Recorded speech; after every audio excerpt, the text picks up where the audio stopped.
Bonjour. Parmi les choses qui nous manquent le plus en ce moment, il y a les théâtres. Et pourtant, les théâtres parisiens sont très nombreux, trop nombreux, diront certains, pour être tous de qualité égale ou pour être rentables. On considère en effet qu'il y a environ 200 salles de spectacle dans Paris, certaines étant éphémères, hein. Et il y en a pour tous les répertoires et aussi dans tous les arrondissements. Vous avez donc le choix. Il y a des théâtres nationaux, comme la Comédie Française, bien sûr, d'autres qui relèvent de la ville de Paris, comme le Théâtre de la Ville. Certains sont subventionnés et vous permettent donc d'accéder à des spectacles à très bas prix, comme le Théâtre de la Colline. Et il y a aussi des théâtres privés, les théâtres de boulevard. Et sans compter les salles de cirque, les salles de concert, les opéras et autres lieux de spectacles musicaux. Je vous propose aujourd'hui de commencer une rapide histoire des théâtres parisiens. En 53 avant Jésus-Christ, les Romains s'installent dans ce qui sera Paris. Et les Romains considèrent qu'il faut participer à l'évolution culturelle des peuples conquis, et donc partout où ils passent, ils construisent des amphithéâtres et des théâtres. C'est aussi une façon, bien entendu, de romaniser ces fameux peuples. À Paris, il y a donc un théâtre et un amphithéâtre dont on retrouvera les ruines lors de fouilles qui auront lieu entre 1861 et 1884. Le théâtre se trouvait à l'angle, on dirait aujourd'hui, de la rue Racine et du boulevard Saint-Michel. C'est un demi-cercle qui est fermé par une scène.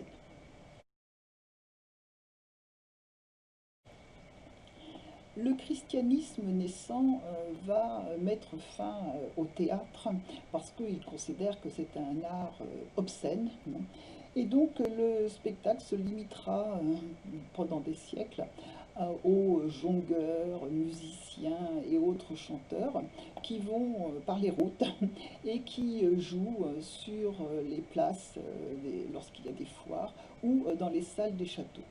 Il faudra donc attendre plusieurs siècles pour que le théâtre revienne à Paris. Et il y revient au XIe siècle sous une forme religieuse. Le clergé s'aperçoit ou comprend que ses fidèles sont majoritairement illettrés et donc va théâtraliser certaines scènes des Écritures et qui seront présentées lors des fêtes religieuses dans le narthex des églises. Cette forme évolue vers la fin du XIIIe et du XIVe siècle. Les pièces deviennent plus longues et à ce moment-là, elles sont représentées sur le parvis des églises.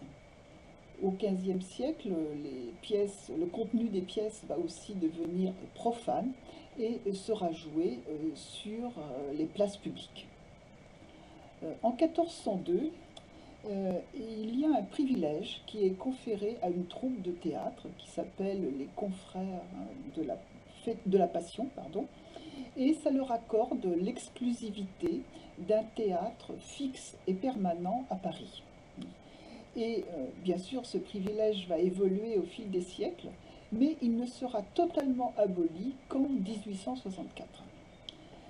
Donc, dans un premier temps, les confrères s'installent dans des salles de l'ancien hôpital de la Trinité. Et en 1548, ils vont faire édifier un théâtre, l'Hôtel de Bourgogne, qui se trouverait aujourd'hui à l'emplacement de la rue Étienne Marcel. Donc, théâtre exclusif pour cette troupe. Et donc, les troupes itinérantes qui veulent jouer à Paris n'ont d'autre solution que de louer momentanément des salles de sport qui étaient les salles des jeux de paume, parce que c'était un jeu qu'on jouait avec la paume, et elles vont les transformer en salles de théâtre lorsqu'elles veulent faire des représentations. Parallèlement ont lieu les spectacles de cour qui drainent un public nombreux, soit dans la grande salle du Palais du Louvre, puis dans un théâtre qui est construit, le Petit Bourbon, installé entre le quai du Louvre et la rue des Prêtres de Saint-Germain-l'Auxerrois. Et enfin, une autre grande salle de théâtre dans le palais des Tuileries, récemment construit par Catherine de Médicis.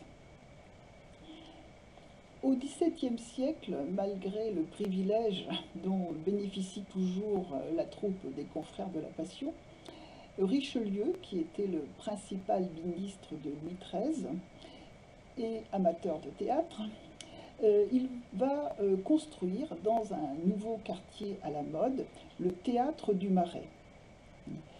Ça se trouve aujourd'hui à la hauteur dans la rue Vieille du Temple. Toujours Richelieu, en 1639, fait construire dans son palais, qu'on appelait le palais cardinal, un beau théâtre, un beau et grand théâtre. Ça se trouve aujourd'hui à l'emplacement de la rue de Valois. Et ce théâtre, deviendront palais royal à la mort de Richelieu en 1642.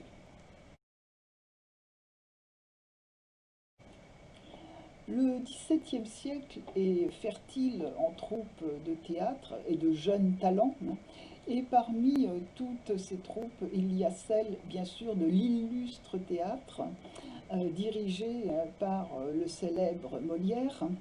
Et Molière aimerait bien avoir un théâtre à Paris, mais la troupe manque d'argent.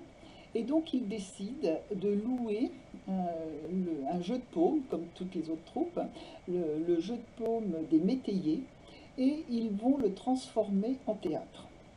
La première représentation a lieu le 1er décembre 1644. Malheureusement, c'est un échec total. Molière est criblé de dettes et pour fuir ses créanciers, il doit quitter Paris et il va jouer avec sa troupe pendant une douzaine d'années dans toutes les villes de France, sauf à Paris. Quand il revient à Paris, c'est Louis XIV qui est le roi, et Louis XIV aime beaucoup le théâtre et il adore les pièces de Molière. Et donc, il va donner à Molière l'autorisation de s'installer dans le théâtre du Petit Bourbon. Puis, à partir de 1660, toujours grâce à Louis XIV, la troupe va s'installer dans le théâtre du Palais Royal, qui était fermé depuis 20 ans. Et le théâtre va être transformé pour accueillir jusqu'à 1500 personnes.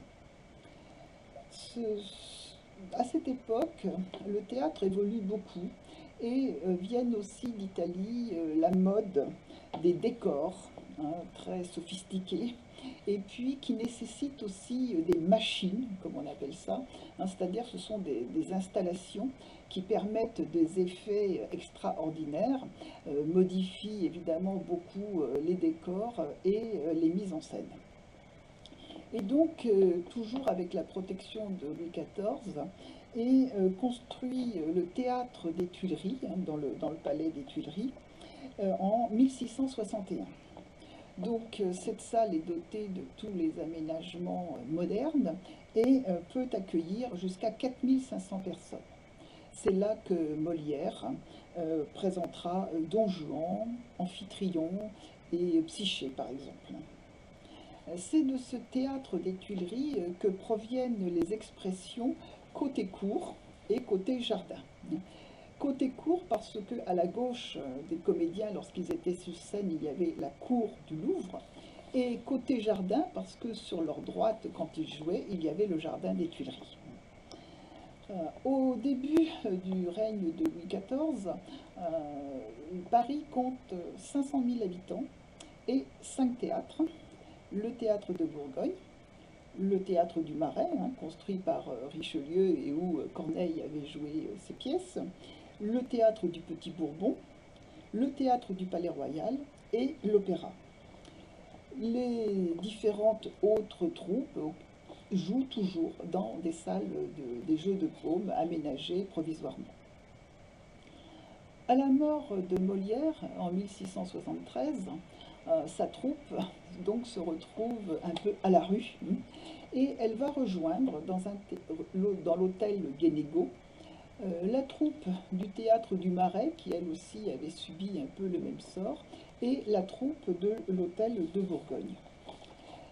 Louis XIV, toujours lui, va signer en 1680 l'acte fondateur de la Comédie Française.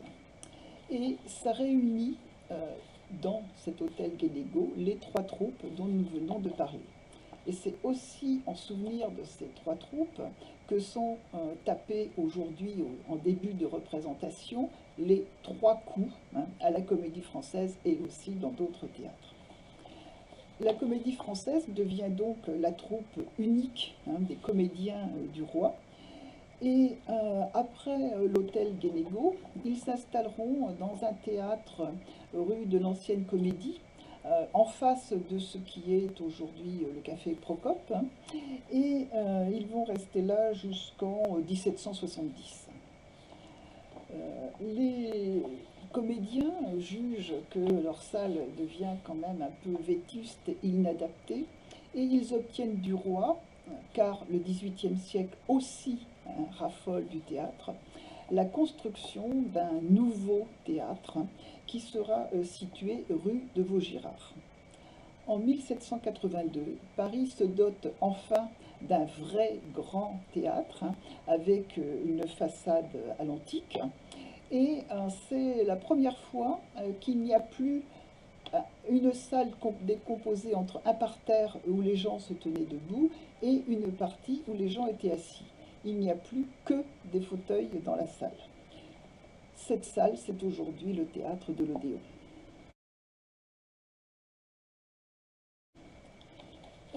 Les foires où se produisaient les troupes sont saisonnières, et donc les animateurs ou les organisateurs de ces troupes aimeraient bien pouvoir jouer toute l'année. Ils vont donc acheter des terrains boulevard du Temple, c'est-à-dire entre la Bastille et la République, pour y construire des établissements de théâtre. C'est le début des théâtres privés.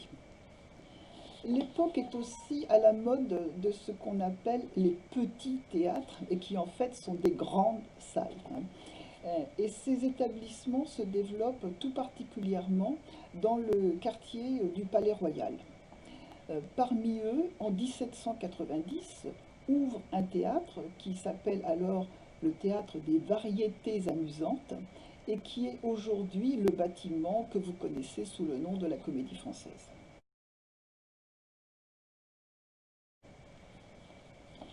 Paradoxalement, l'époque révolutionnaire va être particulièrement féconde en ouverture d'établissements théâtraux. En effet, la loi du 13 janvier 1791 prévoit que tout citoyen pourra élever un théâtre public et y faire représenter des pièces de tout genre en faisant préalablement une demande à la municipalité. Les constructions d'édifices se poursuivent donc dans Paris et dans toute la France, et plus d'une vingtaine de salles diverses de théâtre vont voir le jour, sans compter de nombreuses salles où se produisent les cirques.